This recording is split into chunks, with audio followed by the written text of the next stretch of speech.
What is going on, wrestling fans? It is time for another episode of the Piledriver. We have a huge episode tonight.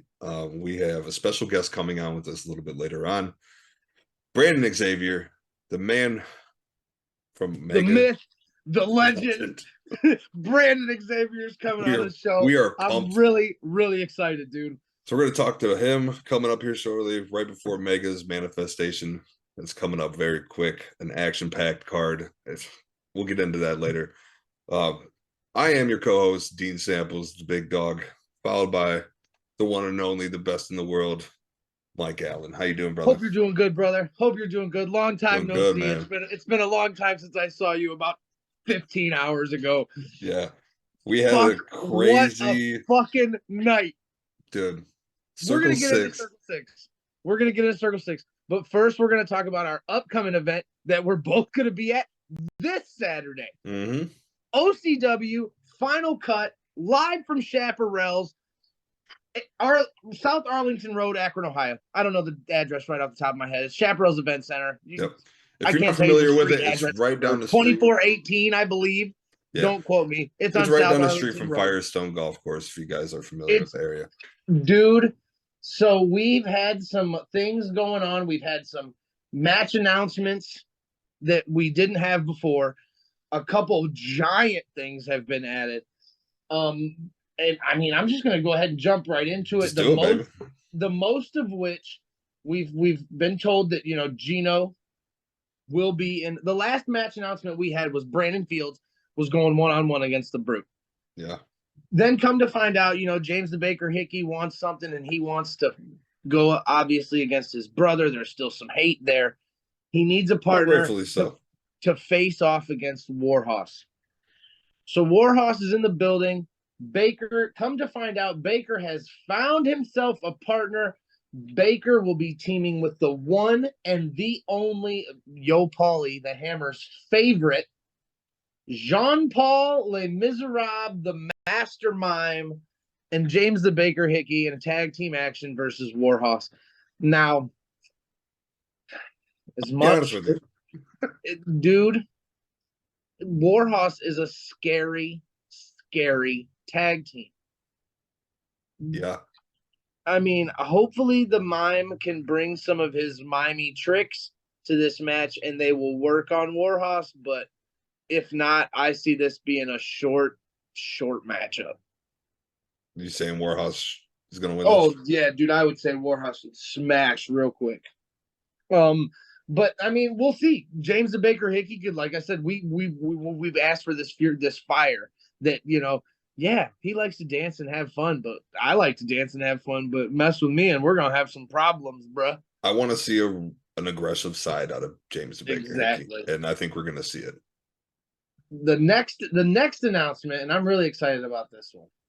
So for the past couple shows, Kenny Cash has used some of his money to purchase airtime.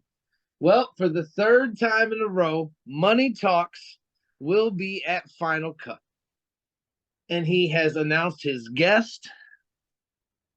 You already know why. You already know why I'm excited. He's my favorite OCW wrestler, baby. Money Talks. Come on. Oh, jeez. Jake the Thunderbird Ely will be live on Money Talks. I didn't even see that announcement. This is going to be phenomenal. I was hoping that Yo Paulie was on that. I mean, after losing, Kenny. It says, you know, Kenny wants to see what Jake's thoughts after losing the OCW title. What's next for the Thunderbird? You know, so Jake being one of my all-time OCW favorites, I'm really excited for this interview. We've also had word for this interview. Jake Rose will be back and be in action. I'm really excited. I love Jake Rose. I've only seen him the one time, but he was really good. And then the last announcement that I've seen is that, obviously Chuck the Truck Morris. We have an Ohio Heritage title match. It is Derek Dillinger versus Brian Huff. But Chuck the Truck Morris has stated that obviously he wants that title back. Mm-hmm. So to get that title, Derek Dillinger has said that if he wins when he wins his match, Chuck the Truck Morris will get a rematch.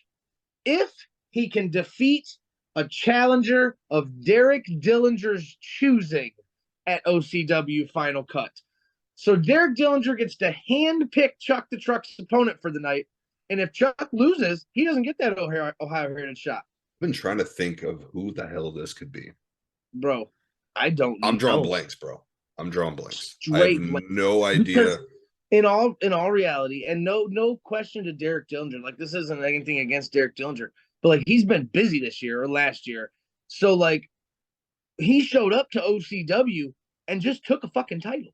Like he's a belt collector. He hasn't assigned or aligned himself with anybody in the OCW style locker room. So I don't know who he could be bringing with him potentially from another company to go one-on-one with Chuck the Truck Morris.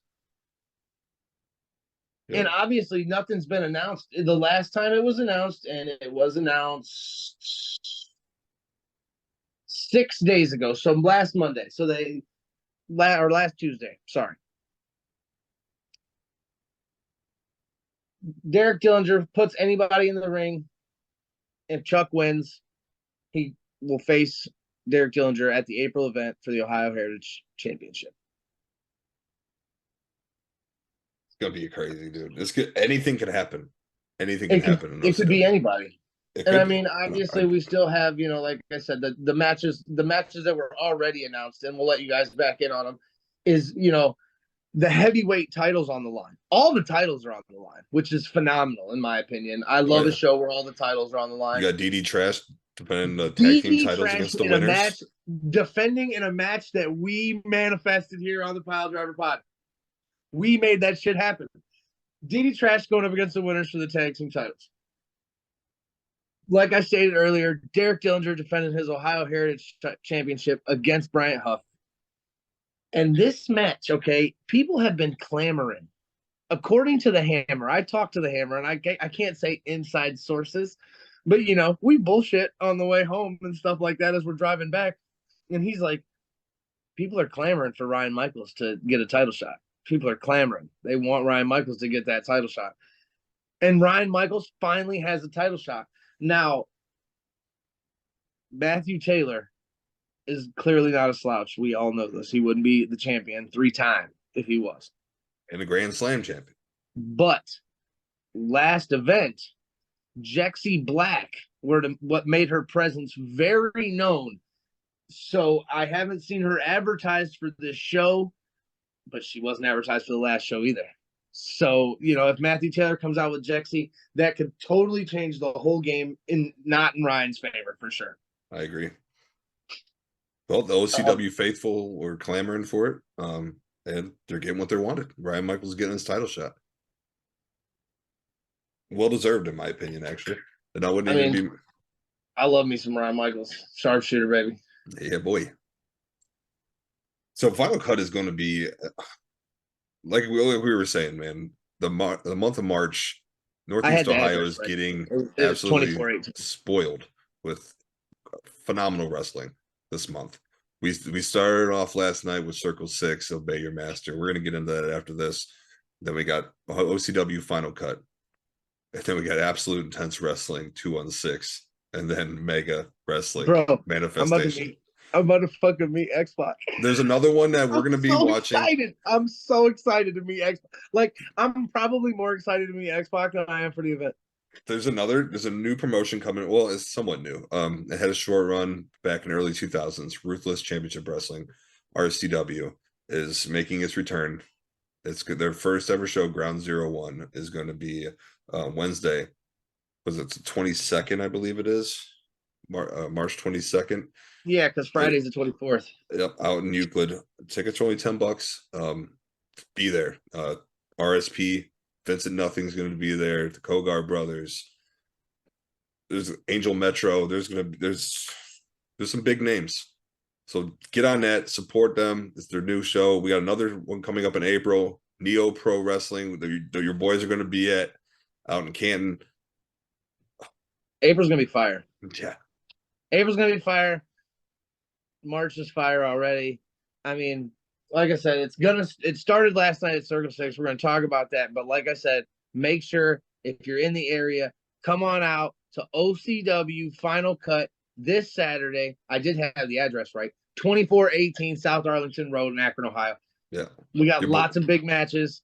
The boys will be there. We'll be doing a talk show that's destined to get crazy with Kenny and Jake on it. Yeah, you never know what's going to happen. Your boys are going to be there. We're going to be doing a kickoff show there, recording live. Come say what's up to us. We love it when you guys do. We actually, last night, shout out to the people that came up to us. We met him at Mega. I met him at Mega a couple weeks ago or a couple months ago, and we talked, and I told him about the podcast. And she's been listening, dude, I guess. And she asked us last night if we're the guys that do the podcast. And we were like, yeah. Like, we kind of froze up because we didn't know what to say. So it never happened before. So, if you're listening, so if you guys are listening, like, we definitely are appreciated. It's fucking awesome. Just like, we brought a basket of weapons last night. All right. Anyways, OCW Final Cut this Saturday. Now let's talk Circle 6 because we brought a basket of fucking weapons. Circle 6, Obey Your Master, was from top to bottom an insanely good show. Bro, I don't even know what to say. Like, okay, so Dean went to the first Circle 6 show in Cleveland, and he said it was a blast, and he had a great time. But, like, from the pictures that Dean sent me that night, it was nothing like it was last night. Yeah. And it was a great show when I went there. So, like, last night was mind-blowing. And it was her 1 year anniversary. Congrats to them on 1 year. That's probably why. And I get it, because they went off the fucking charts, dude. Well, they had all three of their brands featured in there. They had Barroom Blitz, 7, and Circle 6. 7 is like their other company, but it's like ultra violent. So there was some ultra violence. There was bloodshed all over that arena last night. There was some ultra violence, dude. Let's get into it. The first match started off singles match. Jake Christ defeated Spider Nate Webb in a great match. Nate Webb came out and he did the Teenage Dirtbag as his entrance, dude, and he went around the whole crowd. He was drinking Budweiser with people, and he had a great time. It was a kick-ass entrance, dude. A1. Jake Christ came out and really surprised me. Never had seen him before, neither seen any one of these wrestlers before. They put. You never seen Jake? Nope. He used to be an Impact.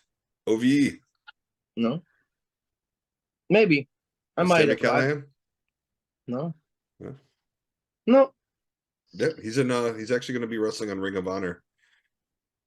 So he's got they probably already recorded it, but yeah.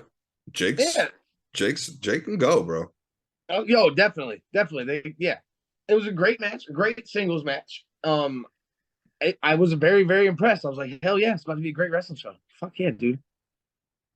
Next match, they come out and they say it's going to be announced. It's going to be contested under Lucha Libre style or Tornado Tag style rules. And I'm like, all right, cool. Lucha Libre just means, if somebody gets thrown out of the ring, they don't have to tag. The other guy just jumps in. Yeah. Tornado's all four in the ring at one time. All right. Ace Perry and the deathmatch jackass Dale Patrick versus Midwest Scum, the Dread King Logan and Zach Thomas. Both teams are great. Ace Perry, bro. Ace Perry with a great 80s name like that, and he had the hair, bro, and the fucking little scrunchy and shit, dude. He looked phenomenal. So he went hard. The first time I seen him was at the first show. He actually wrestled Ashton Day. Okay. And maybe my feelings were a little. You were biased. Yeah, because he ended up defeating Ashton. You were biased. I get it. But now that I actually sat and watched him, you know what I'm saying? And I was blown away. Ace Perry is really good. Super talented. He was really, really, really good. That was a damn good match. Midwest Scum is awesome. Dude, Big they were fans of them. Love it. they Love their had me energy, hyped. everything. Yeah, the energy for them was super hype. They were hype. The They were entrance, fucking pinching everything, nipples bro. and shit. They were pinching the other guy's nipples. And dude, it was fun. Yeah, they're shout out to Midwest Scum. You guys are the shit. All right. Now the next match came triple threat for a debuting Circle Six, making his Circle Six debut. Christian Napier Formerly was known going as Casey Carrington. formerly known, yes, Yeah. formerly known. Casey's dead. Napier's now. You guys, he put Circle Six on notice, man. And he let him know. He let him know who Christian Napier fucking is. It was supposed to be a triple threat match, and it ended up just turning into like a little singles match with him versus Kevin Giza, baby girl Kevin Giza, by you. Which when he came out, I wasn't very impressed by the, obviously the look on him, little guy. Giza can go I was too. dumb for thinking that. I made sure to let him know. It was one of them scenarios where after the show, I had to go let him know after the show, like, hey, kick ass job, dude. You did a fucking great job. Vincent Nothing came out and got involved midway through the match. Yeah, and I don't know who that is. I had never seen him before, so I was very confused. At the last show I was at, shit. The last show I was at, he came out and did the same exact thing during Giza's match and said, next time you're in my hometown and I'm not booked against you, I'm beating your ass. Like, sure enough, that's exactly what happened. He came out and started beating Giza's ass. Dude, Vincent Nothing, he looks like brick shit house. Big motherfucker, just like crowd was chanting you're on steroids at him and shit like that. Like he was. If you're not familiar with Vincent Nothing, he kind of gives off some Karrion Kross vibes. Agreed. But he had like the little MMA style shorts on, you know what I'm saying? Like he came out and he was ready to whoop some ass. He's a killer. Vincent Nothing's a killer. Mean, now before he came out, or this might have been after he came out. I can't remember if it was before or after. What was it after? With the door? That was after. Okay, so he came out. He had got beat up outside the ring or something. And Christian comes out and pulls this door out from underneath the ring and sets it up in between the ring and the guardrail. Gets up on the top turnbuckle, climbs the rope, and grabs onto the scaffolding on the top of the building, bro. Drops this crazy elbow drops, and Giza moves. Probably one of the craziest spots of the night. Yeah. And I mean, that says a lot because that says a lot because there were so many. But afterwards, you would think, Christian just took himself out of this match. Vincent Nothing gets back in the ring and starts whooping baby girl's ass. Whooping that ass. Knocks him down. Knocks Christian back down. And then pulls Christian on top of Kevin Giza to allow Christian Napier to get the win. Mm-hmm. It wasn't like Vincent wanted to win. He just didn't want Kevin Giza. Yeah. Got it. So he helped Napier get the win, which I'm for it. Yeah. 1-0, baby. 1-0, baby. Next match, we had a match between, I think it might have been Dean's favorite match of the night. Sebastian LaShawn going one-on-one with Big Al, Alice Crawley, dude. She came out and she fucking hated everybody. As soon as she came out, dude, she looked right at me and started talking shit. Dude. Love it. You think I think she said, you think I'd like you or something like that? I'm like, yep. She's like, no, fuck you. I'm like, all right, let's go. I love it. Yeah. She came out, pointed right at Dean and just got in his shit. And then it was a great match in this match, we had Sebastian LaShawn coming over from Mega Championship Wrestling. I'm very familiar with Sebastian LaShawn. So happy to see him wrestling. It wasn't very offensive oriented for Sebastian. Alice kind of just dominated this match. There was a couple good shots in which I don't know what Sebastian calls it. It's a little like got her up on the top rope, foot jaw jacker kind of thing. It was sweet though. And then another time when they did the splits, they did the little reversal with the splits. That was a cool fucking spot. That was a cool fucking spot. But Alice, Big Al walked away with his dub. She dominated. Al just beat the shit out of LaShawn. Demanded a microphone, got on the mic, started talking shit to the fans, telling them how much she hates them and everybody. Yep. And that circle six is hers. And basically, get out the way. She's taking over. Yeah. So shout out to Big Al. I'm about it, man. I am about it. Now, this next match, man, we didn't know what this match was going into it. I'd never heard of this before in my life. One could only assume Eric Ryan going one-on-one with Remington Roar in a terracotta torture match. We did not know what the hell we were walking into when we So heard about when this I match. hear terracotta, I think of the little flower pots, the little like tan clay flower pots that you see. That's a terracotta pot. And turns out we were exactly fucking right. It was exactly that. They had terracotta pots, big ones, filled to the top with broken pieces of terracotta. There was one big one filled with tiny little terracotta pots. There was a chair with terracotta pots taped, glued to it.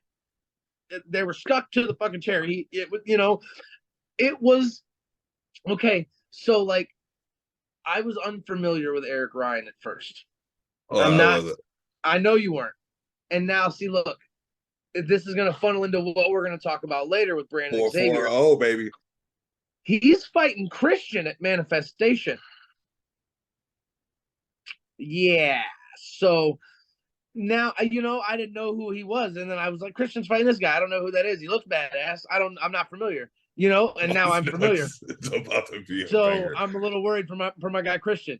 But like, dude, they dumped out these empty, broken terracotta pots and they're just backdropping each other, suplexing on the dust and broken shards of terracotta pots sticking out of them, dude. At one point, he put 5 or 6 little ones. They weren't broken yet. They were brand new terracotta pots just sitting on the ground, and dropped a mean like belly to back, just kind of drop down, dude, and broke all of them. And these, it was a brutal match, dude. I actually got a piece of the terracotta with some blood on it. Yes, souvenir. And it was, again, I don't know what a terracotta torture match is. Now I do. And it was sweet. I give it 5 Piledrivers. 100%. I give the whole show. Circle 6 definitely. I was gonna give it at the end, but yeah, I'll give it to you now if you want it. I'll give it it was a 5 Piledriver. Yeah, it's a 5 for me as well. It was phenomenal. Unanimous. The next match after this, okay.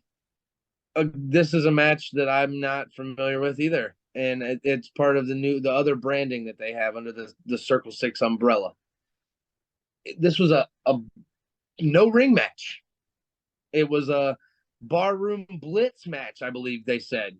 Yep, they said get out of the way if they see him coming. They're not going to get out of your way. You're going to get out of their way.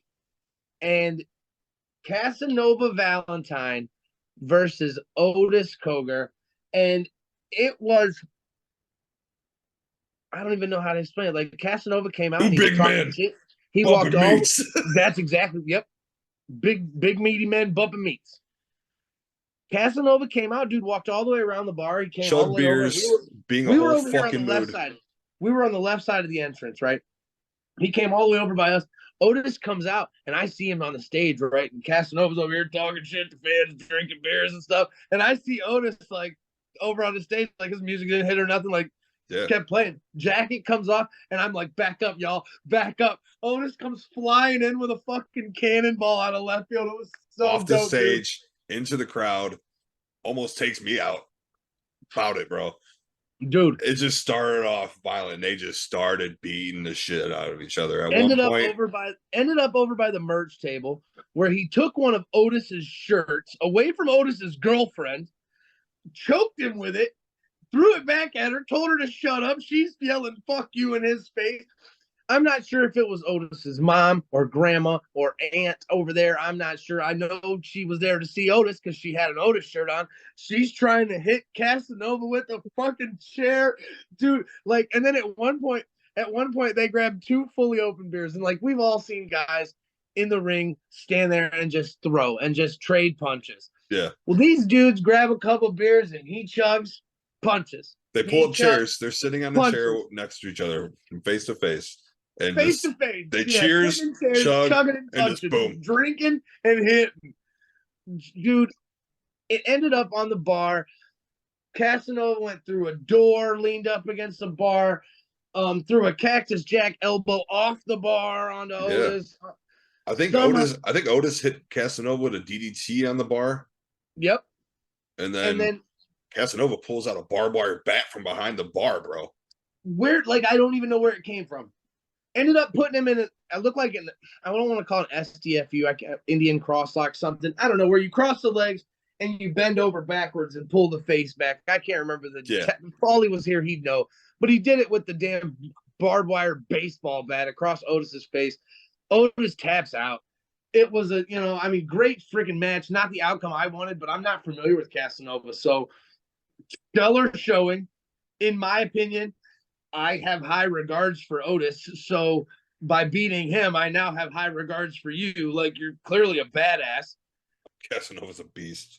It's, dude, it was just that was the like you said, that was the match. That match was actually before the Terracotta match. I got my timing mixed up, but that match started the match of this match, then Terracotta, of just violence. Yes. That was the turning point. They said OG Kevin Gill came out and announced, like, all right, you guys, we're getting away from the ring based wrestling and we're gonna switch gears. It's gonna get more violent. We're turning up a notch. And they sure to hell did. And then a match afterwards, the next match, this was in my opinion, I would call this one almost a co-main event because it was really good too. Dude, it was so good. Fans bring they announced a couple weeks ago, and we were both really excited for it. I put out a post on Facebook. We should have Twittered it. What weapons to bring? Because it was a fans bring the weapons match. So we did a little bit of shopping and we got some we stuff. went to the Dollar Tree. And we come out of the Dollar Tree with a metal colander, a couple bacon sheets, a laundry basket to carry all the stuff in, a lightsaber, a mini guitar, a potato masher, tennis racket, a badminton racket. That's and what it was. The grail of all grails here. It was my favorite, and I'm so glad that we went to the Dollar Tree to acquire this bad boy, the pizza cutter. And it was used. And it, dude, as soon as he pulled it, and we're going to talk about it, we had Bobby Beverly going one-on-one against Lucky 13 in a fans bring the weapons match. So they loaded the ring with weapons. I'm talking, there was a skateboard, there was a full-size guitar, there was a trombone, there was a metal Easter basket. Like, there was all kind giant candy canes, a giant Christmas decoration candy canes, like so many different weapons, not to mention all the stuff we brought. Oh, wiffle ball bats taped at the end with thumbtacks all over them. Yeah, bro. So they started the match out just going crazy on each other, and I'm talking thumbtack wiffle bats to the forehead, to the back, to the, all over the place. You can see these thumbtacks sticking out. The guy from Powerbomb Jiu-Jitsu brought the bats. Yeah, shout out to him. He was all up in the action. He got blasted in the face. Yeah, I saw. Yeah, he got blasted in the face with the freaking turnbuckle. That was crazy as shit too.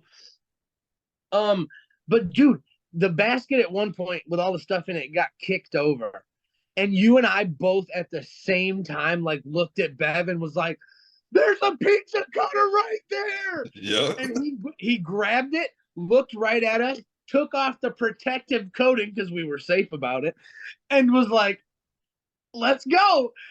Walked 13 around the three sides of the ring, slicing his forehead with a pizza cutter that we brought. It was freaking amazing, dude. It was awesome. And then, like, this match was already brutal. They were busted open. Both men were bleeding. Bev gets out of the ring, goes underneath and pulls out boxes of light tubes. Bro. And I've never seen light tubes used in my life before like that. Like in a wrestling match. I've always wanted to because they break real easy. They're cool. Like it's fucking dust and shit'll bleed. They're real tiny shards. Like shit'll fuck you up.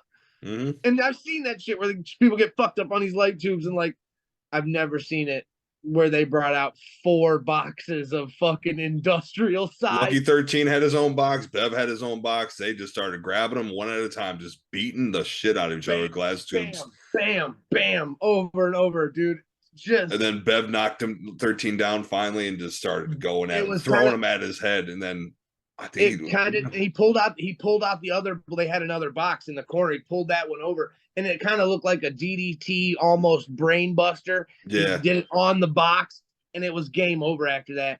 And then he walked by, and I got a fucking sick ass selfie with him, dude. yeah, He's he all did. covered in blood. It's fucking dope. Yeah, I might have a new favorite indie wrestler because Bobby Beverly fucking killed last night. That shit was so cool. Representing the 440. I mean, it was great, dude. I need a Bobby Bev shirt. I need a Bev shirt. Yeah, That was a good one. Bev's the truth. And then, not to mention the fucking stellar ass main event. You literally just said that, and I'm getting goosebumps talking about it right 3 stages of hell for the Circle 6 World Championship. The first stage, lumberjack match. The second stage, strap match. The third stage, if it comes down to it, was a last man standing match. And bro, let me tell you that from the lumberjack match, this match went wild. Now, as we all know, I just found out recently. I knew Atticus and all them were 440. I didn't know that the group was as strong as it was. So everybody comes out and surrounds the ring. Wrestlers, Ace, all these people we talked about earlier, they're all surrounding the 3 sides. And then the entrance side of the ring is covered by 440. This side of the ring. So clearly, when Wentz went out of the ring, you're supposed to just get him back in the ring. That's all that they're there for. First time Wentz goes out of the ring, 440 rushes to the other side to try to whoop ass, dude. And it just turns into a brawl from everybody. Yeah, the lumberjacks were just beating the shit out of each other. And yeah, everybody just started fighting. So that was fucking awesome. And then the second time, Atticus went out of the ring. He went out of the ring on the 440 side. They caught him. And they caught him outside the ring, and they kind of did a huddle and calm down, relax, one of them things. And then, of course, all the other lumberjacks came back over, like, what the fuck? Get him back in the fucking ring. You're not supposed to baby him out here and shit like that. And then everybody's over here. They start fighting again. So you got a big, giant, massive men fighting on this fucking thing. Get him back in the ring. They're going. And then probably my favorite spot of the first fall is when he throws Atticus back over the top rope, hits him with a solid knee. 440 catches him, pushes him back up to the ropes. He jumps and kicks him again, falls down. Everybody catches him. And again, here comes everybody else over there. And they're fighting and doing all this shit. And then next thing you know, Zachary Wentz is on the top fucking rope. Swanton bombs into the whole damn pile. Takes out the pile. Takes everybody out. Throws him back in the ring. Gets the pinfall. 1, 2, 3. Zach Wentz wins the first pinfall. Second stage. It's leather strap match. First time seeing a strap match in person too. I've never seen a strap either. I think I've seen the dog collar match. We did a dog collar match with Gino in OCW, and that was real good. But the strap match, dude. I mean, I don't even know how to explain it. I mean, it's clearly what you see on TV. Like, they choked each other, they beat each other. Atticus was swatting the shit out of him with that strap. It was crazy, dude. It was, like I said, it was basically exactly how it looks on the matches on TV. He whooped his ass with his strap. Ended up wrapping it around his head 3 times. What's Atticus's finishing move called? Do you know? I don't know what it's called. I know that it's like a little sideways DDT driver. I don't remember the name. We're slacking. That's gonna bother me. Yep. But he wraps the strap. He wraps the strap around it, and like I said, I know it's like a little headlock driver, Yeah, and he he's wraps his clean with it. strap, chokes him out, chokes Wentz out with it, bam, drops him. Wins the second fall, 1-1. So we're going to the third fall, last man standing. Let me tell you, bro, that at this point, this match just went insane. Like there was chairs, there was thumbtacks, there was doors, there was tables, there was everything you could think of to try to get the other person to stay down. At one point, they ended up out into the crowd. Zach Wentz threw all the merch off somebody's table, threw Atticus onto the table, and then climbed up to the top of some giant balcony that was at least 10 feet in the air. He couldn't stand up straight. He was almost at the ceiling. And he swanton bombs off through a table. And Atticus somehow still got it up. Like, Dude, that was scary. It was fucking crazy. So it was fucking wild. you got it. If you can go back and watch this match on IWTV, it was a phenomenal. It was a phenomenal show. It at one point, towards the end of the match, Atticus and the 440 boys come out, and they literally start tearing apart the ring. Yep. They tear apart the ring. They pull all the wood off, everything off the ring. Yep, planks, everything. All you see is just all you see is the bare bones steel rods underneath the bottom of the ring.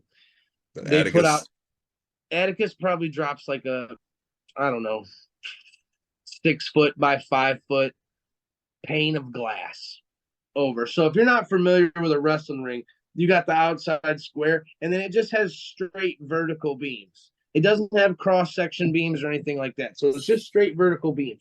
And he lays this pane of glass out over top of them. And I'm like, holy shit, dude, somebody's going through this glass pane.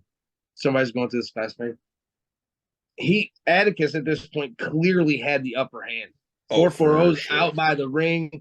At one point, I forgot to mention this. At one point, dude, he was right by us, and he wrapped him up with that turnbuckle post and started biting his forehead right next to us. He wrapped it around his neck, started choking him, like pulling it, and then biting his forehead. You had an awesome shot up in that. Yeah, I did. That was a good one. So after they set up the glass plane, Atticus looks at 440 and is like, I got it, guys. We're good. And they go in the back. And he gets in the ring. Zach gets up, throws it. I mean, they start wrestling up a little bit. It's the old adage, Wentz throws a chair at Atticus, busts him hard.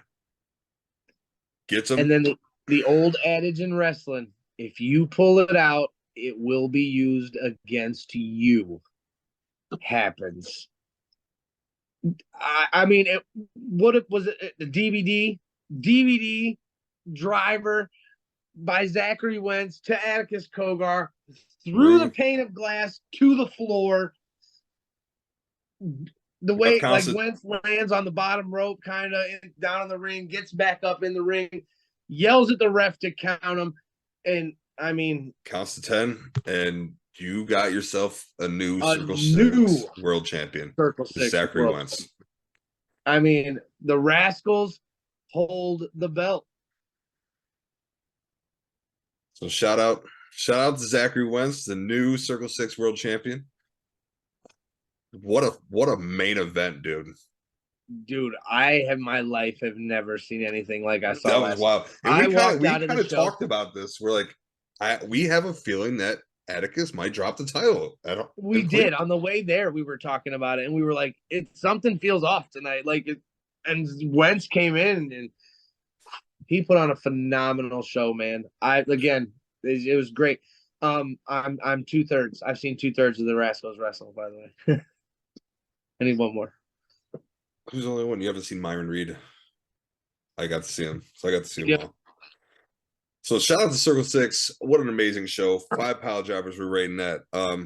Follow Circle 6 Co. on Twitter, on Instagram. They got some shows coming up. I think their next one is like the end of March out in California. It's at Knucklehead Hollywood. Yeah. March 31st is AJ Gray's Power Hour. And then they have a 7 Evolution of Violence that same night too, where I showed you that crazy ring. Holy dude. Shit. So follow them.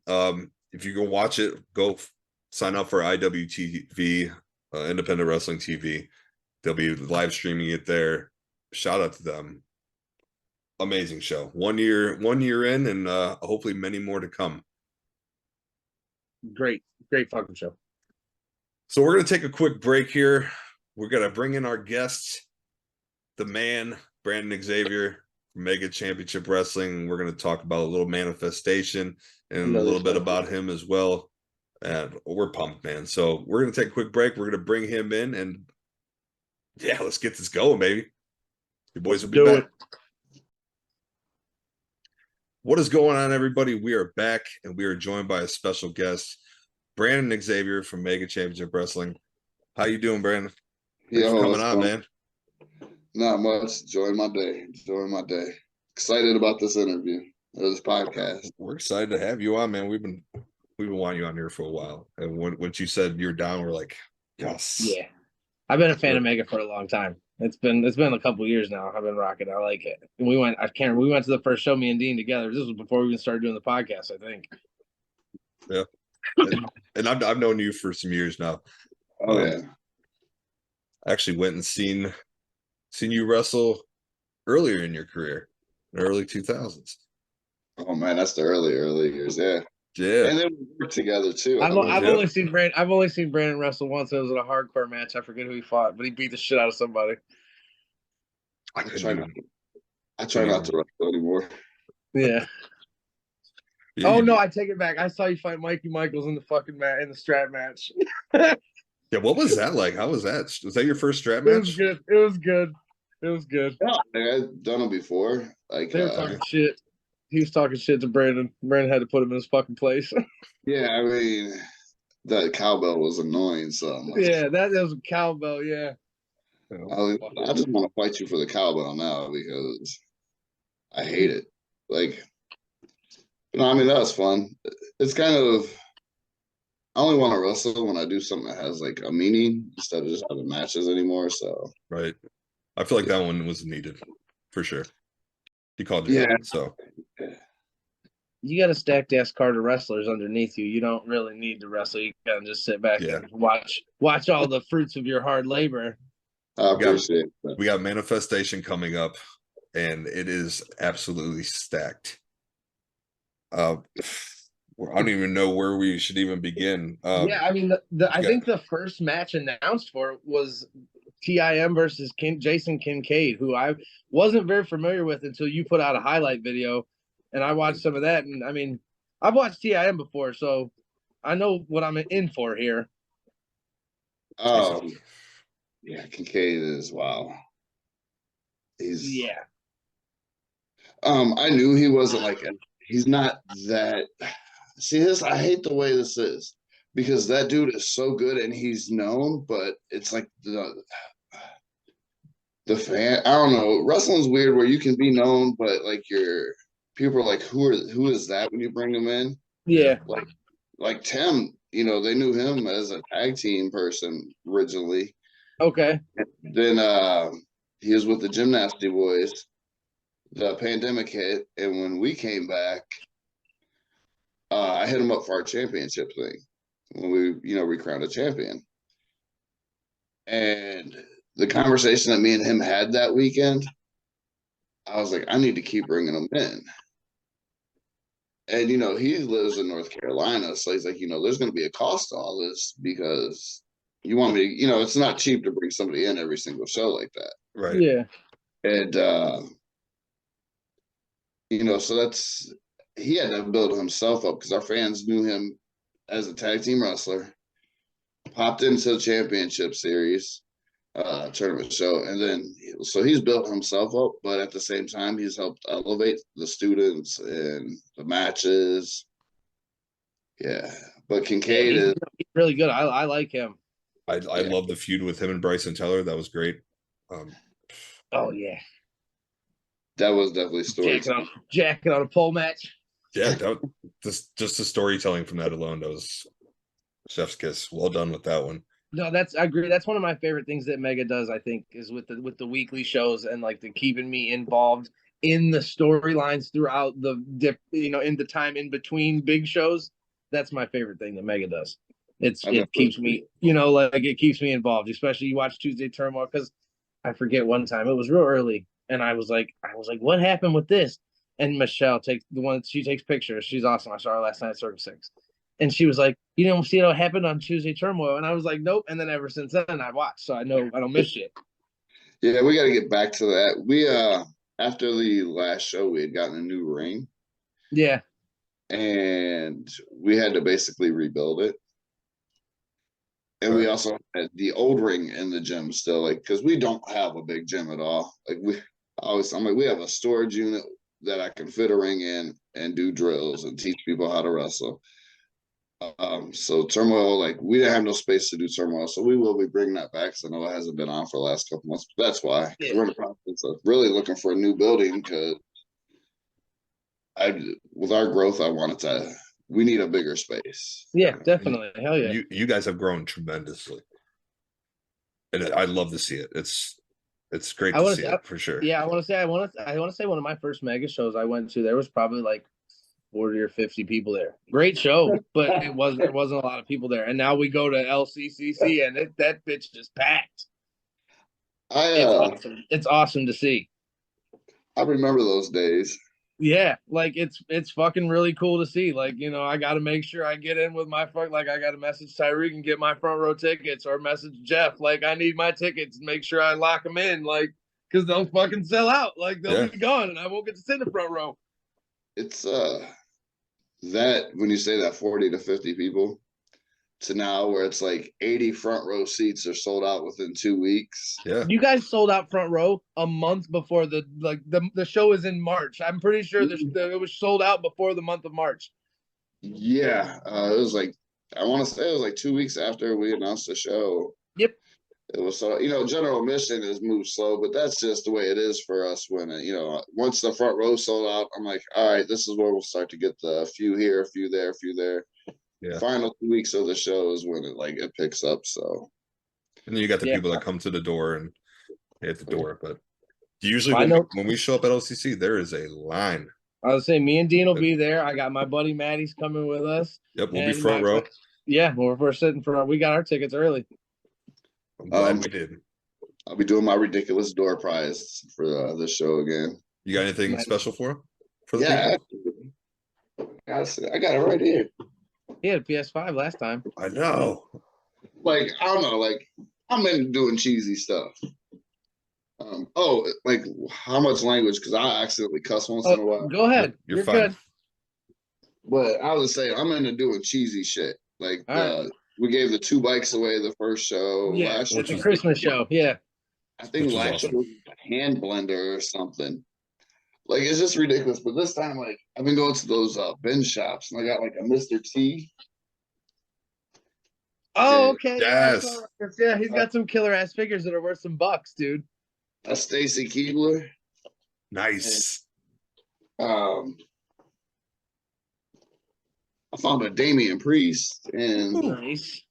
Sammy. Yeah, so you know, I can get. He's got some figures. Hell yeah. You know, I figure. You found that at the bin shop? Those places you can find some steals there, man.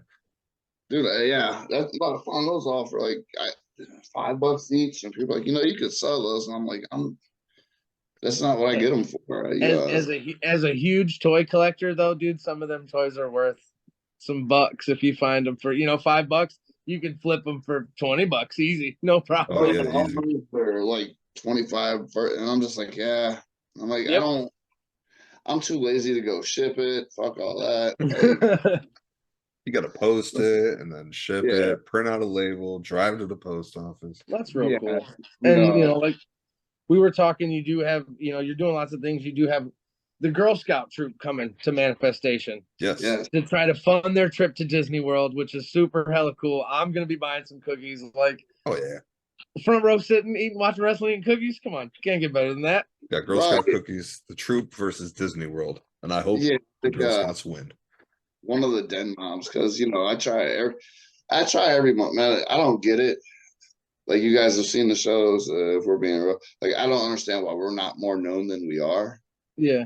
I don't either. That's why, like, I'm like, this year I'm doing everything possible to help the community, get us known, like, yo, this is us, see us, we've been doing this shit, like, you know, so I made a post, looking for some kind of groups, and one of my friends was like, we should sell Girl Scout cookies, it'd be cool if we could sell Girl Scout cookies. Are And I you was talking like, about Missy? Are you yes, talking about Missy. Missy? I know Missy. We know Missy. Yeah. We know Okay. Missy. That's what I said. I was like, yeah, I talked to her. Hell yeah. So yeah, Yeah, that's really cool. we've been friends for a long time, and she hit me up, and it's like, I'm like, hey, let's do this. Yep, I saw her daughter on the post. That's what I saw. I was like, hell yeah, I know her. That's fucking cool. And, I know, like I said, it's one of the things, like, to me, it's not something that's like, people aren't paying to come buy Girl Scout cookies. You know what I mean? Exactly. But to me, if I can help them help their trip to Disneyland or Disney World, Yeah, then even if they sell 10 boxes, that's 10 boxes they didn't sell somewhere else. Right. right, and one of them might get hooked on the wrestling show, and all of a sudden they're bringing all the, so I'm it's telling you, they got at least 2 or 3 boxes from me and Dean a piece. So Listen, I won't go out of my way to hunt down a Girl Scout to get some cookies. yeah, but if they're in my readily face, available, I'm buying them up. they're readily available. They're right there. Why not? I can't say no. No, I love what you're doing. I know you get involved with Murray Ridge as well, which I love. Especially as me, I'm a father of a child with Down syndrome, and just those kids that are involved in that they're amazing kids, and what you're doing with that is amazing. Just getting them involved and getting the help and getting the name out there, it's tremendous. I'll give all credit, like, to the start of that, to Jim Nagy, Mad Dog Manson. Oh, really? Yeah, because he's worked there for so long. Oh, that's great. And he came to us the one year and was like, hey, let's do this show with the Friends of Murray Ridge. And, like, I'll tell you what, I didn't even, and this is how, like, just, okay, let's do it. I'm like, I don't even know what Friends of Murray Ridge is, but okay, let's do it. I'm a friend too, I guess. Whatever we gotta do. And then, like, year by year, just, I think this year is like year number 11. It's like 11 years. That's awesome. Yeah. Hell yeah. It's one of them shows that it's like you really look forward to, but it's a lot of work. Yeah. Yeah. I mean, But it's rewarding at the end, though. I was gonna say, you put in that work and then get to watch the benefits come from it. It's fucking probably hell cool too. The memories made. Absolutely. All right, let's get back into manifestation. Oh yeah. We did have a couple announcements that were made early on that we did have to make some changes to. One of which was the Fatal 4-Way. Was originally Cisco Silver was scheduled. We had the good pastor CeeLo step in and take his place. Now, I'm really excited about this because I saw CeeLo last night and I've made my contribution to the mega church already this month. I am good with the mega church this month, sir. I've never seen Josh Woods wrestle. He looks fucking scary. I mean, I saw him on TV, obviously, but I've never. They look smaller on TV. They always look fucking ginormous in my face. I mean, I know what Defarge can do, and I mean, clearly, I'm an Ashton Day fan, so this match is going to be fucking crazy, I think. Yeah. The manifestation of this match. Josh Woods was I'll be honest with you, I had never seen him wrestle until we booked him. Okay. I thought, like, this show lives up to its name. Like, you'll see this. Like, Woods, I'd never seen him. He was on a flyer for some straight up mud show outlaw wrestling. And he was contacted. It was like, hey, do you know you're on this flyer? And do you know that, like, the show is in an office building where they can't fit a ring? He's like, I don't even know why I'm on the flyer. So the person that, like, messaged him, like, messaged me, is like, hey, he's like, this dude doesn't even know that he's on this. Like, oh, I was like, okay. He's like, but he wants to work for us. And I was like, oh, okay. And so my dude actually hooked it up with Woods. I was like, this match began because he was announcing, but to me it was, this dude's announcing, now you're getting a bad taste in your mouth about Ohio wrestling. Yeah. Because you're just being announced for shows. Let me show you that, like, Ohio wrestling is actually some of the best wrestling. We say it every week. Northeast Ohio's got some of the best indie wrestling out here, dude. Yeah, and Defarge was actually supposed to wrestle Woods before Okay. someplace else, but something had happened. The match didn't take place, so he was like really obvious.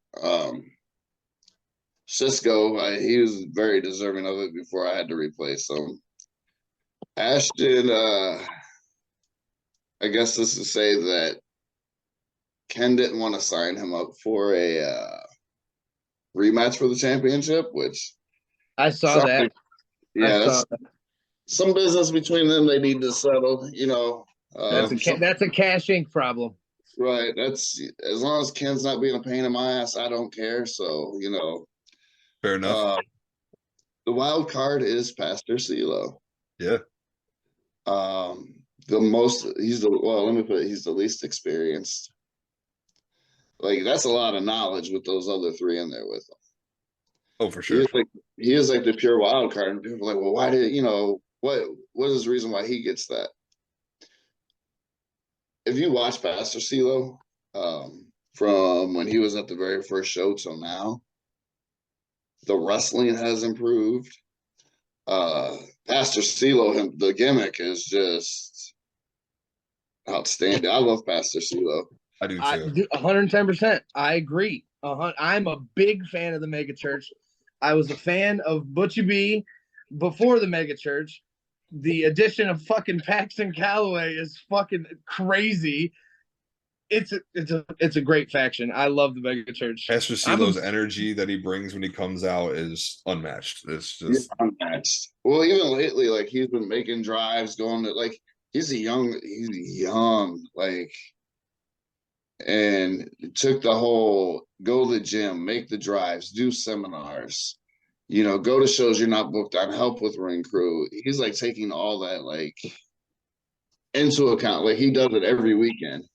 I already know he busted ass last night. He busted ass last night, helping sweep out the ring and clean up all the glass tubes and broken terracotta pots from Circle 6. Like he put in work last night. They all did. They kicked ass. It was good. Yeah, Pastor CeeLo. Anybody right now that deserves a shot at anything, it's Pastor CeeLo. Perfect. So, he's not just putting a match because I want to put him in if I didn't think he could win. So, hey, anything can happen. The crowd, I think, is going to be behind him oddly when, like, dude, you literally robbed the people. Hey, like you guys got my donation already. I'm good. Right. Yeah, I forgot the donations. So. Yeah, I can vouch for Mike. I watched him hand over the donation, so he's good for the church. Another match on the card I'm really excited about after last night, especially, was the addition of Eric Ryan versus Christian Napier. I'd never seen Eric wrestle. No? I saw him wrestle last night in a terracotta torture match. It was fucking crazy. I told him about Eric Ryan. I'm like, dude, Eric ain't no joke. I know Christian, formerly known as Casey Carrington. Like we've seen him plenty of times, and I know he goes. So this match is going to be wild in itself too. Oh, well, it's not going to be any kind of death match. Yeah, I know that. I know that. Well, I do have that family friendly stuff. Shit. Yes. But I try to really keep that family friendly thing because of our, my demographic is kids, to the people. I want to keep old school with new school. No, I totally get it. And you guys do amazing. Like I said, even though I saw Eric Ryan in this death match basically last night, he still wrestled in it. I know he can wrestle now. Like especially if you can do shit like that, you got to be able to at least put in a little bit of work, Eric, so it's fucking amazing. And Christian has been one of my favorites from the beginning, so I know he can go. Yeah, I'm like proud of him for going like what he's done over the past year and a half, 2 years with his training stuff and him getting out and things that he's done.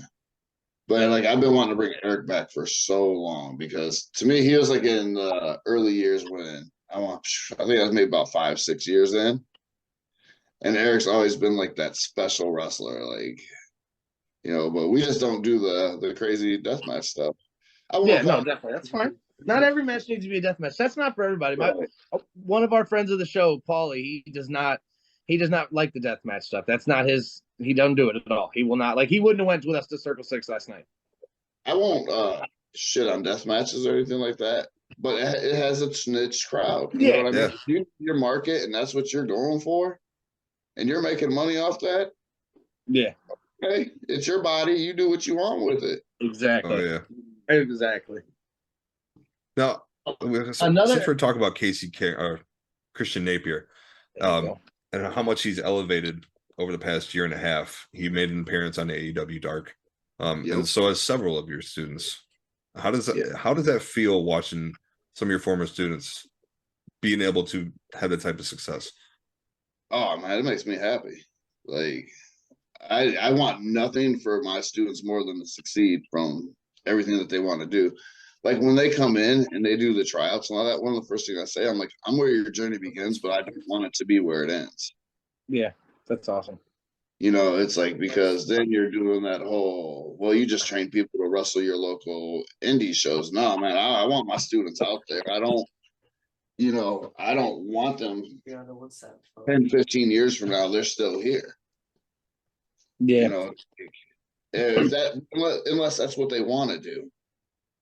Yeah, if they just want to do some local stuff and hang out around home and build their family and stuff, got to do it on the side, then yeah, sure. But like, and I have some of my guys like that, and they come to training, they train just like everybody else does, but they just want to stay local. But the guys that want to go out and do, get out there, I want everything for them, nothing more than for them to succeed with that.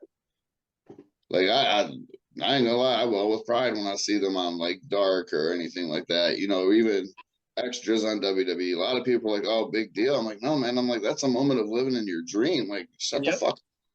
Right. Well, that's the same. Like, when I saw Ashton, like you said, it's Ashton. When I saw Ashton, he was on AEW against Will Hobbs. I remember I watched it. I posted it on Facebook and everything. I'm like, hey, that's my boy right there. Like, that shit was cool. I was cheesing because it's like, that's my student from Little Ass area, Ohio. Yep. Trained in a mud shed, like that's fucking dope, man. That's gotta be such a rewarding feeling.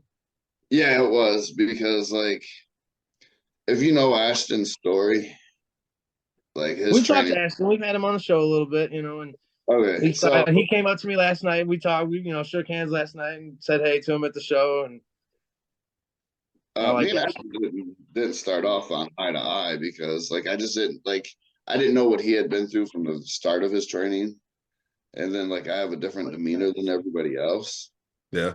So, but then it was like I had to get him to trust me to let him. You know what I mean? But to see him grow from this dude that came in and kind of, I don't want to say wanted to do his own thing, but was like waiting for, I guess, more of the disappointment in the trainer.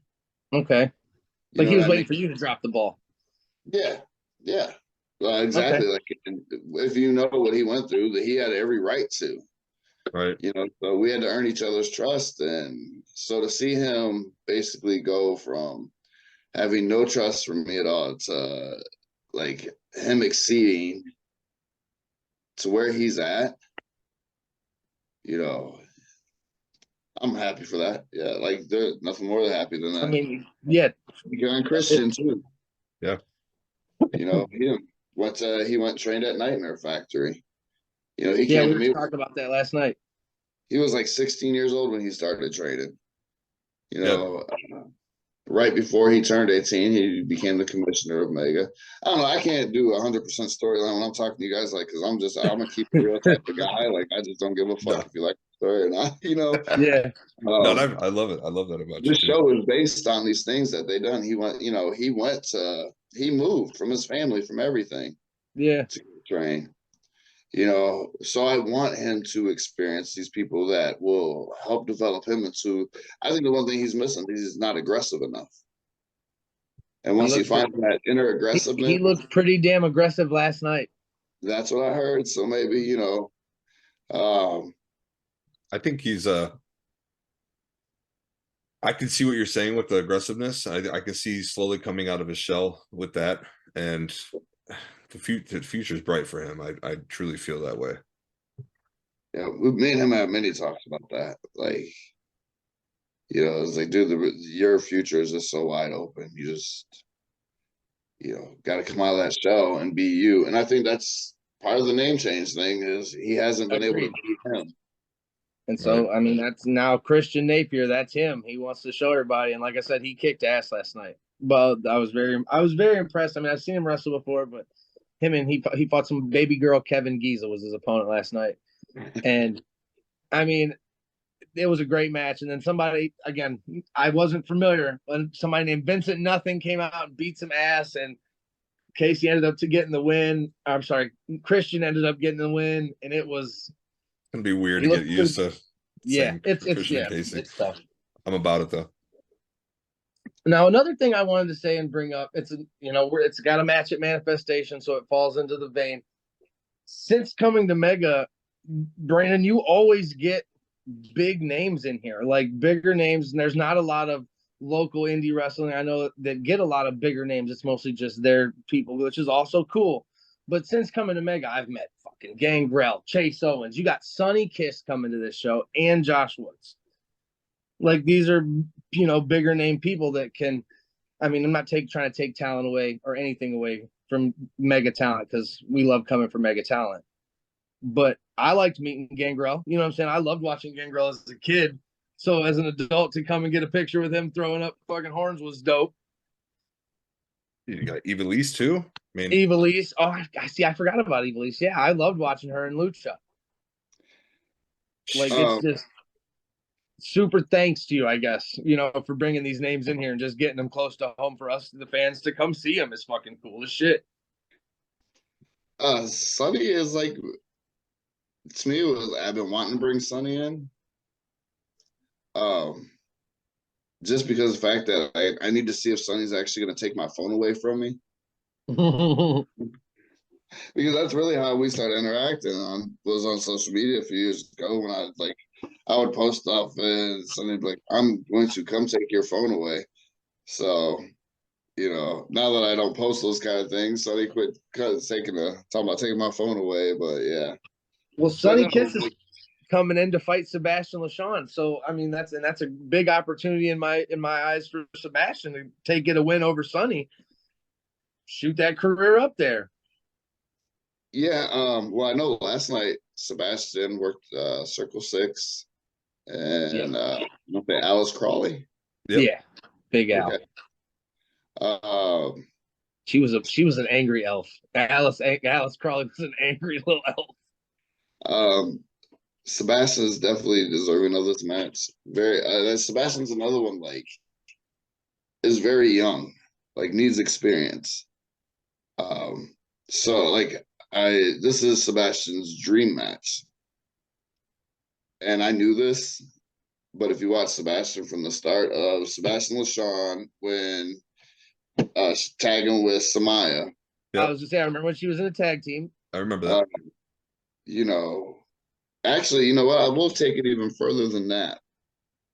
We'll take it back to 2021 when Sebastian was on the outside of the ring. We were at You're Gonna Need Cashed Out.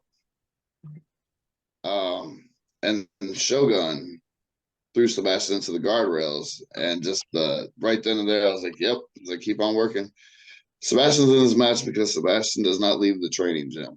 Like, I actually texted Sebastian right before we had this before we got on the video, and I was like, "Hey, where you at?" I was like, "Are you with one of the other wrestlers?" And they're like, "Yeah, we're still up at the gym." Now, we had training at 2:00. It's now almost 8:00, and they're still, so if there's anybody who wants it more than Sebastian, they could have had the match. Yeah. So Sebastian's very deserving of this match. I think it's going to be a very big learning experience for Sebastian. And Sebastian's one of those ones that I see is going to go far.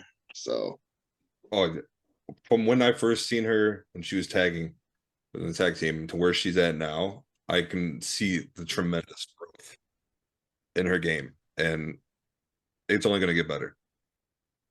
Yeah, I'm excited about. That's one I'm very excited about.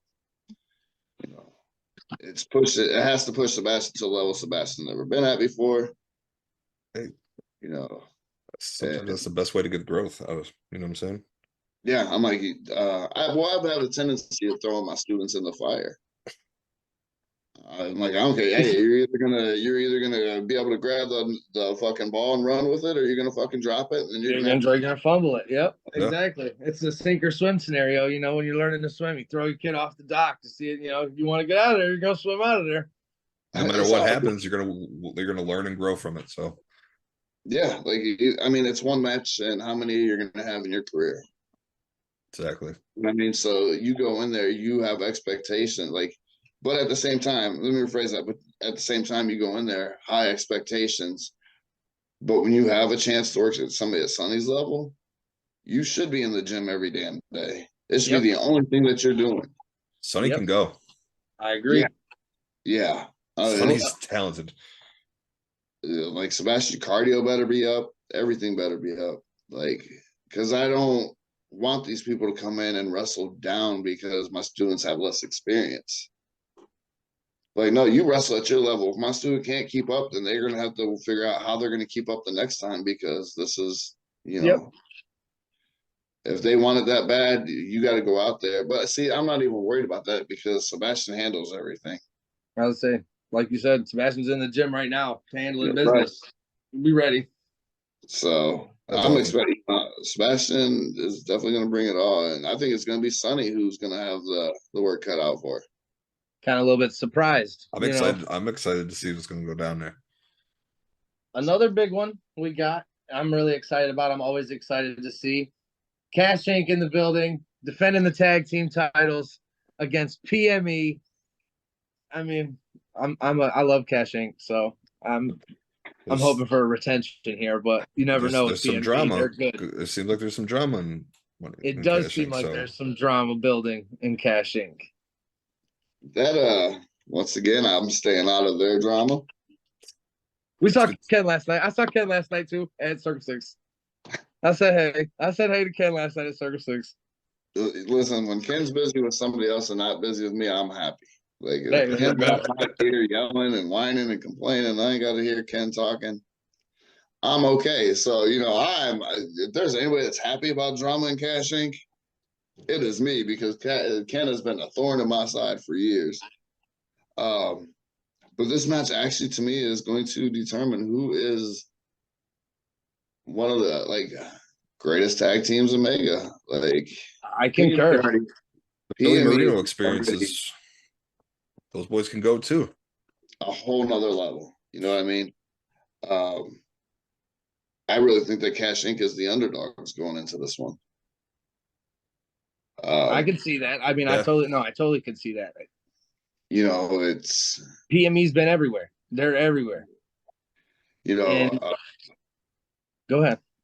I feel like with Billy Marino, like so both them and Cash Inc. have trained under me, and PME's gone on to train other places, so they now have more now. You know, they've gone out and expanded now, so they have that experience thing over there. But it's like I hate to say it, they know my playbook just like Cash Inc. does. But you know, I've taught Cash Inc. a few plays that since PME's been gone, you know. Right. So yeah, I feel it. Learn a little extra knowledge. I dig it. Right, you know, you gotta teach them right. You know, this was before they became Cash Inc. and the dickheads they are now. But no, to me, this is this can solidify Cash Inc. as one of the greatest tag teams ever, and this will make PME the greatest tag team ever, because they're 3-time tag team champions. Nobody else has been that. Yeah. Big stipulations on that one then. And PME is the longest reigning tag team champions. So, you know, Cash Inc. beats them. It's you know, they continue. Well, you know, I don't know if that streak, I don't think they've had them for a year yet. So it was over a year. PME had them. Okay. I feel like they're creeping up on a year. Yeah, it might be. I'll have to look back in the old record books. But no, PME had them for 2 years. So You know, it's to me they are one of the top teams that ever came through. After me, of course, you know, me and Soda Pop Johnson. Yeah. No, they might be. What about meat and taters? Yeah, I was gonna bring up these things. We're a whole different tag. You know, I love tag.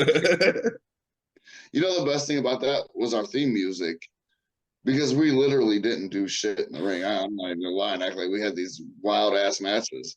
Well, we did wild shit, but it was just kind of get people to sing to our song when we came out. The rest was just the fun we were having in the ring, you know. That's cool. The shirt. But Was... And then we got one more match we can talk about real quick. Singles match for the heavyweight championship. Tyson Maddox versus the newly crowned Bryson Teller, the pride of Elyria, Ohio.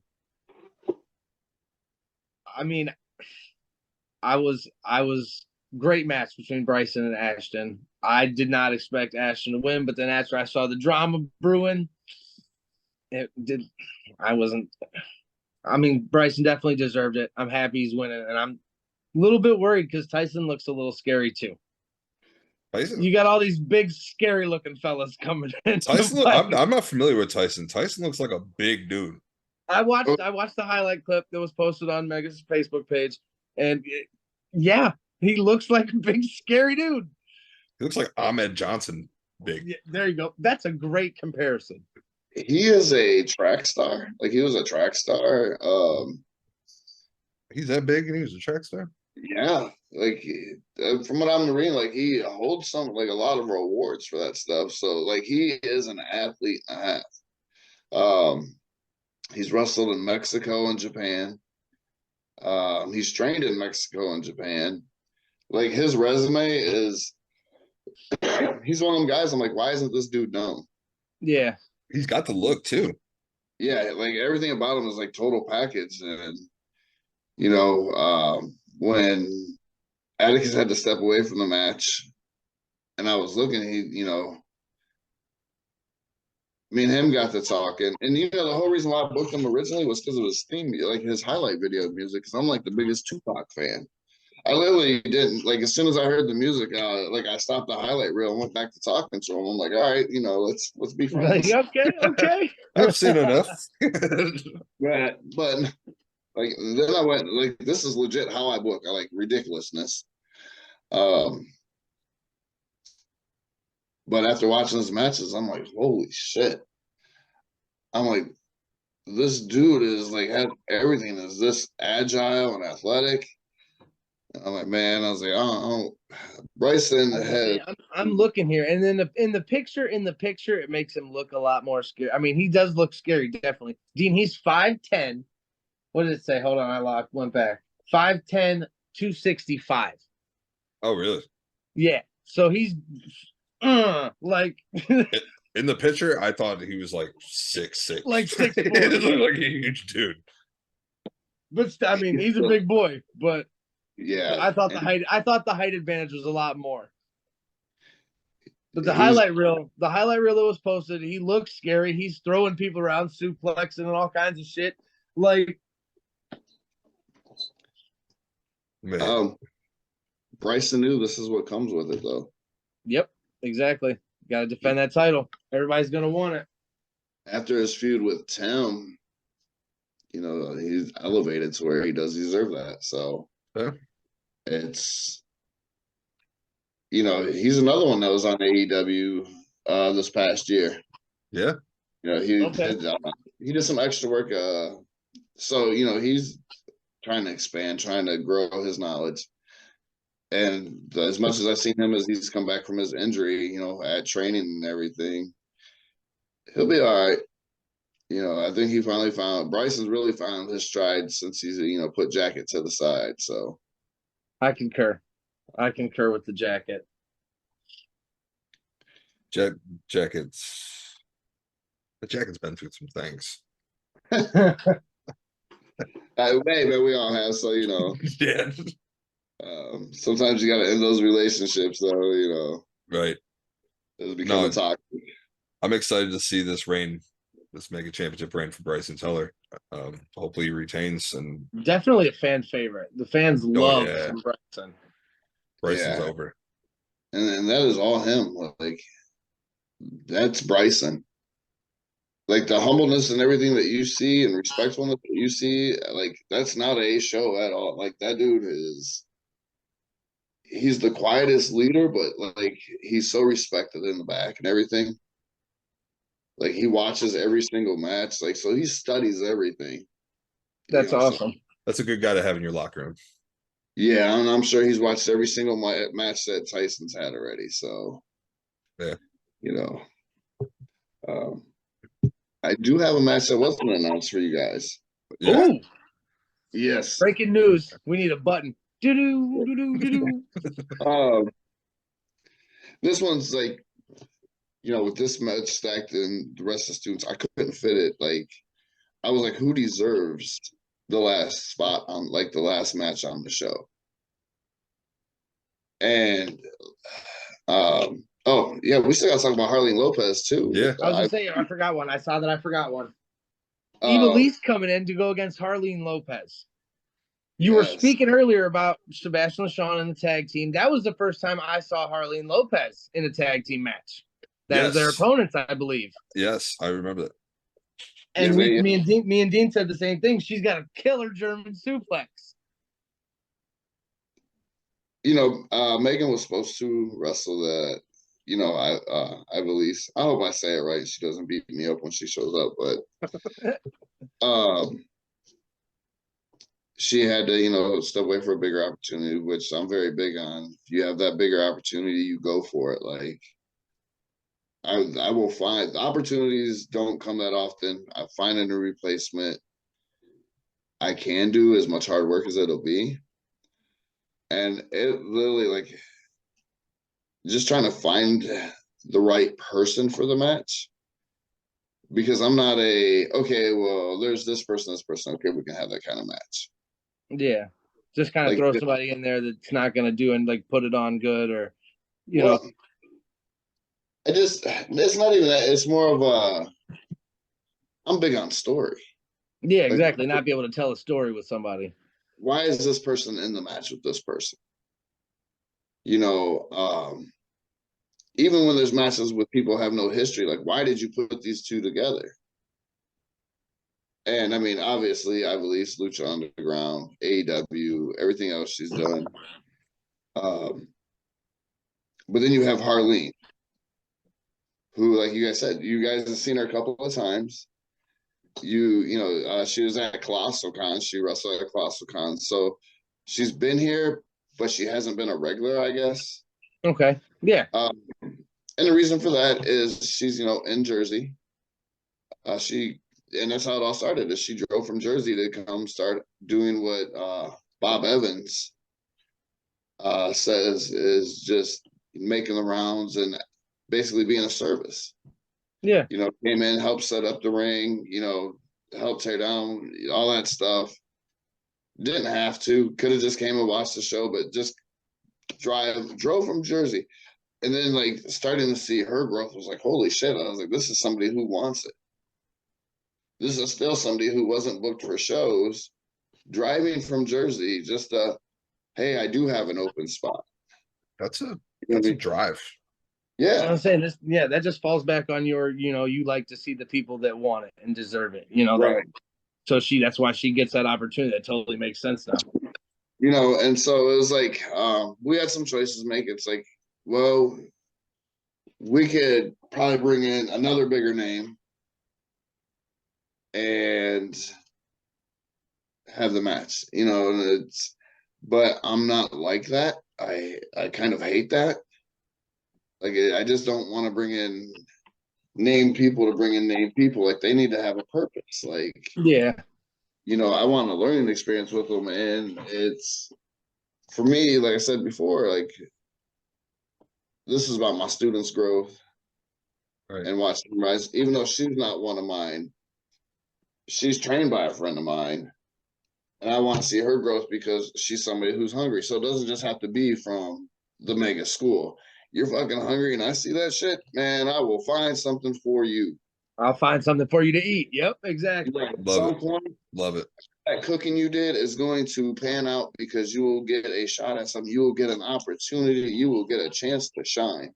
Yeah, I'm excited to see her in the one-on-one match. I'm, especially against Evilise, see what she's got for sure. I'm, glad to see her back, especially now after you tell the little story that she's out here hungry, wanting it. That's even better.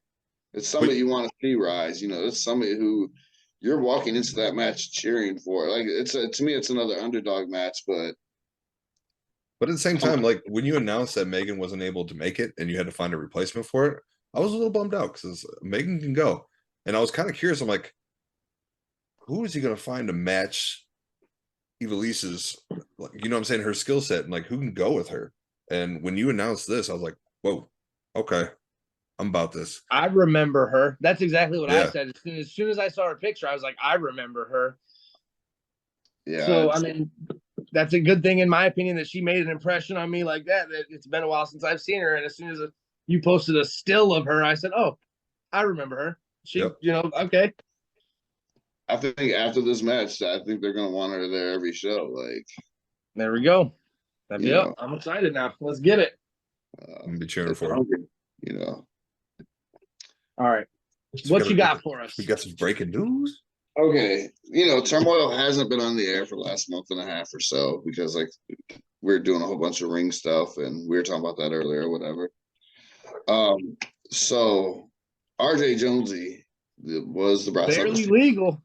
Barely legal. Well, see, he's almost completely legal now, so it's but he's been the brass knuckles champion, but hasn't had a chance to defend it. Yeah. And I was like, well, I think you're gonna have to defend it on the show, So I was trying to figure out how many episodes we've missed of Turmoil. And I think he would have been on at least 5 of them. Oh no. So I go 6-way elimination. You just gotta keep he's got 2 options. Don't get pinned and just be the one of the last 2 and get the pin, Yeah. Oh my gosh. But if you don't, the Brass Knuckles Championship has a special meaning because it's basically you can only win it if you're training at you can only be in matches to win it if you're at the Mega Training Center. Yeah. You're a former Brass Knuckles champion, aren't you? Right. We used to have it as it used to be a no rules championship, and then it went away for a long time. But when we started Turmoil, I was like, I want to have a meaning for Turmoil. Yeah, give it a purpose for sure. Right. Instead of just having matches, but there has to be at least one meaning, something that makes you want to perform your best in this little shithole garage that we train at. And I'm never gonna not say that. People like, I can't believe you say that about your school. I'm like, no, we train in a storage shed, but there's so much knowledge in that shed, so that's all that matters. Yeah, exactly. Maybe a shithole, but it's your shithole. Right, it's my little shithole. So he is going to be taking on. I wrote it down. The debuting. Well, no, actually, he's been on Turmoil. It's going to be Mucho Machismo Luis Giovanni. Okay. He's only been on Turmoil a couple times, but he's another one of those comes to training all the time. He would probably, always there, always trying to learn. El Tic Taco is going to be in the match. Oh, El Tic Taco. Okay. After they've had a pretty rough couple of months, Yeah. Rough year. Yeah. And then who else is in there? Mr. Crumbles, who okay. To Drew Hood. He is, and I think his single for him, he's one of the ones who I think for this year his singles run is going to be very impressive. I hope so. I like him too. He's really good. Yeah. Yeah. He's one of the most underrated guys that I think we have right now. And I think with his match with Drew Hood and what I expect from this match, is we might end up, he actually is my favorite to win the I was gonna say he could potentially walk out here with a win. Yeah, for sure. If there's anybody who can.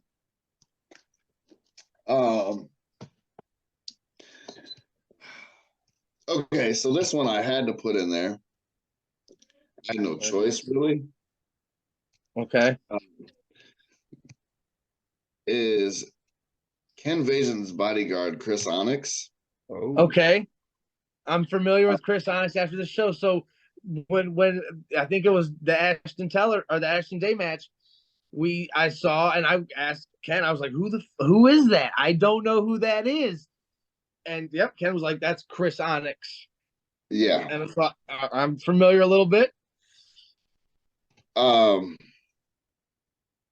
This goes back to the title clause thing in Ashton and Ken's contract that goes back to when Casey was general manager and signed this, or I'm sorry, Christian Napier, when he first started, signed this long ass contract with Ken. But anyways, it comes out to Ken signed Onyx up for the Brass Knuckles Championship elimination match instead of Ashton up for his title rematch. Drama. Ooh, okay. That's what petty shit, but whatever. That's Cash Inc.'s problem. Yep, another thing, Cash Inc.'s problem. But at the same time, I've watched Chris Onyx grow, so like another one who could definitely walk out here with this title. Yeah, he's gonna be. I'm telling you guys right now, he is gonna be one of those guys that they're gonna be talking about in about a year or so. Like, so even if he doesn't win, which I mean, inexperienced, debut match, but you have Cash Inc. at your side. You feel like he's kind of the ones that you can go and win or lose. He's still going to get over in a way. He's still going to benefit from it. Yeah, he's gonna either hurt somebody, show what he's gonna show what he can do. Yeah, there you go. Show what he's capable of, no matter what, if he walks out or wins or loses. Right. And I don't even know if that's the purpose. I don't know. Sometimes I don't know with Ken if this was a spite move towards Ashton. Probably is. Probably is. Petty ass shit. So he's in it. And the last person, that's 5. Who we got so far? RJ, Tic Taco, Chris Onyx, Crumbles, and I can't forget the first person you said. Louis Giovanni. Yes. Yeah, Giovanni. All right. And the 6th person. And, this match is for people that are trying, that are deserving. So sometimes stuff like this happens. And I hope it doesn't cause conflict with any of them because, they are the nicest guys ever, never been a pain in my Norm's side. Ooh, Jimmy Jammer. Ooh, okay. So I'm just hoping somehow him and El Tic Taco don't end up bumping into each other in the ring. Yep. But hopefully no drama in the party posse. Right. After everything Norm's done, I would never personally want to cause drama to Norm ever.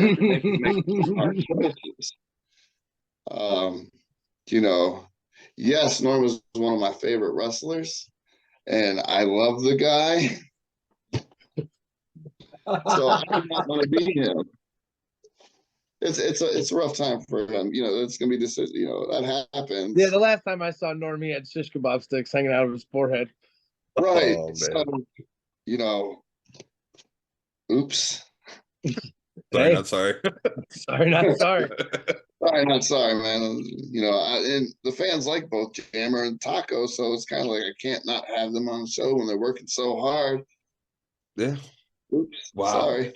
That's gonna be a hell of a match. That's gonna be a hell of a match added to an already freaking stacked card, man. I literally can't wait for this show. We got so much, like that weekend right there. I don't know if you saw, Brandon. We started our weekend super heavy. Our month has been super heavy. We had Circle 6 last night. We have OCW out in Akron this coming Saturday. And then the following week, we have AIW 216 on Friday, where we get to meet X-Pac, and then on Saturday we got Manifestation. Nice. So our March has been totally stacked, and then you just add another stacked ass match to a stacked ass card. Like, and you broke it here, man. yeah, it's I cannot wait. Ohio wrestling this month is just like a hotbed. Oh yeah, fire. You know? we've been saying it. The month of March, Northeast Ohio is getting spoiled with some good wrestling. Yeah, but you know what? Like, it's always been here, Yeah, and now it's just it's starting to be seen like so much. Thanks to people like the Piledriver podcast. Hey, no. No, you guys especially because you guys like almost at every single showing. I try to be there unless something happens. I can't make it for some reason. I'm coming and I'm sitting front row. It's a great time. It's a great time. I agree. It's a great time. I love going. The only time I haven't been able to miss is kid related. Yeah, you get, like I said, great matches, great entertainment. Wrestlers are standing out selling their merch. You get meet and greet. They all talk and bullshit with you. It's a family-friendly environment, like you said plenty of times. You're doing shit to help the community, help the kids. Like, it's A1 environment over at Mega Championship Wrestling. If you guys haven't had an opportunity to go check out Mega Championship Wrestling, do it. You will not be disappointed. I guarantee it. I appreciate that. If you are, you can take it up with me. Yeah, we'll get in the ring. Yeah.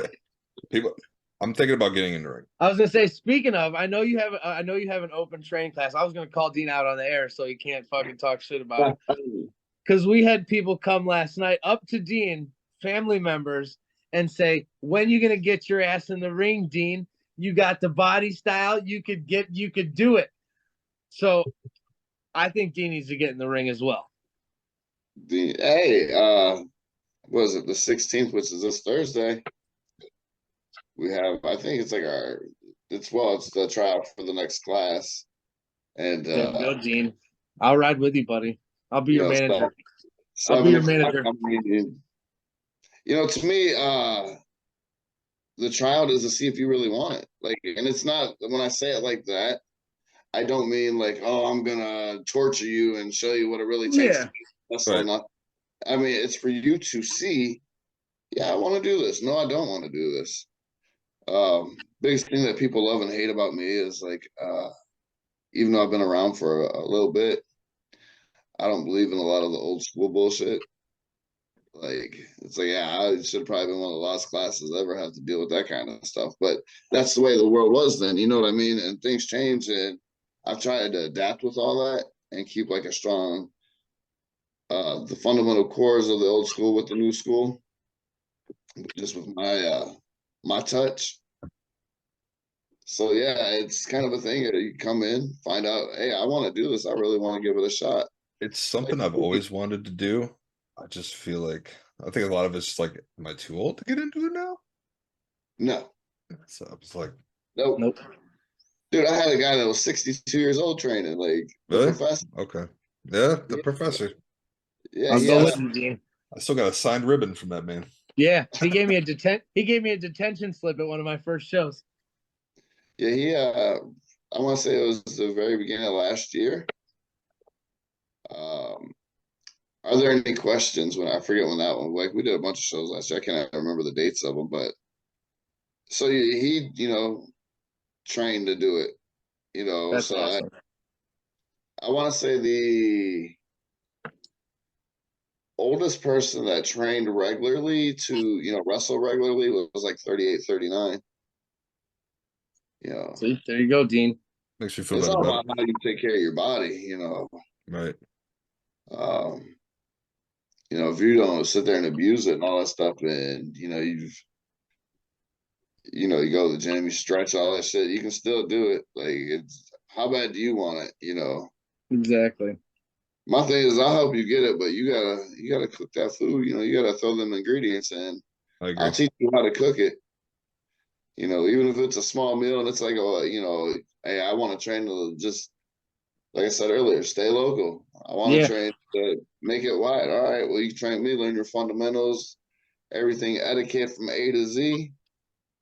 You know, Okay. it's then you go on and try to get to that point, but at some point, I feel like we're gonna get recognized as like one of the top schools to go to learn from.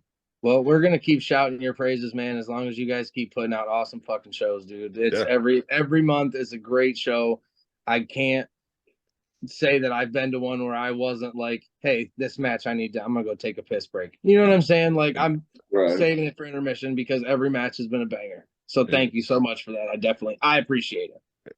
I agree. And if you guys need help with Tuesday turmoil or anything like that, Oh yeah, you let us know. I know how to run a if you guys camera need any really help well. at all, we'll do anything. Yeah, we'll definitely have to talk because yeah, there's just like I said earlier, right? We didn't have the room in there because we had both rings in there while we were working on the one ring, which we'll be debuting at the show too, which that ring itself has history. It used to be like the ring, it used to belong to JT Lightning from Cleveland All Pro. Oh, nice. Nice. And then it was the ring that PWO used. Okay. Oh, okay. They used to wrestle. wrestle. It was at the Nautica that they used to wrestle at. I think you're right. I can't remember like the exact building, but that was like, Johnny Gargano, Kevin Nash, people like that have all graced that ring. So, the final like Got a little history to it. Hell yeah, that's awesome. Love it. I'm glad it's in good hands. Me too, man. It was like it's a whole full circle type thing, Hell yeah. So all right, man. Well, I want to thank you so much for jumping on with us and hanging out and talking dude, wrestling and letting us into a little bit of the life, dropping breaking news on us. That's as always, that's fucking cool. Anytime you want to come back on, you let us know. You are more than welcome, man. Like Dean said, if you need any kind of help, you let us know. You want us for anything, you let us know. We're definitely supporting everything you guys are doing. We'll definitely talk at the show. All right. Hell yeah. But yeah, I'll see you guys. Actually, Dean, I'll see you this Thursday on the 16th. Hey, I'm gonna make sure I'll see him at work, so I'm gonna make sure he's there. I'll bring him myself. And listen, Mike, we'll get you in there, train you to ref, and then you can even ref Dean's first match. Oh, there it is. That'd be dope. All right. The ticket's still available. Front row still sold out. Front row sold out. General admission is still available. Yep, sir. Grab your tickets if you haven't already, and trust me, you are not going to want to miss Manifestation. So we will see you guys there. Hopefully, if you see us, shout us out. Thanks again, Brandon, for coming on. Oh, thank you for having me. It's a pleasure. It's been a blast, man. You guys have a good night. Peace.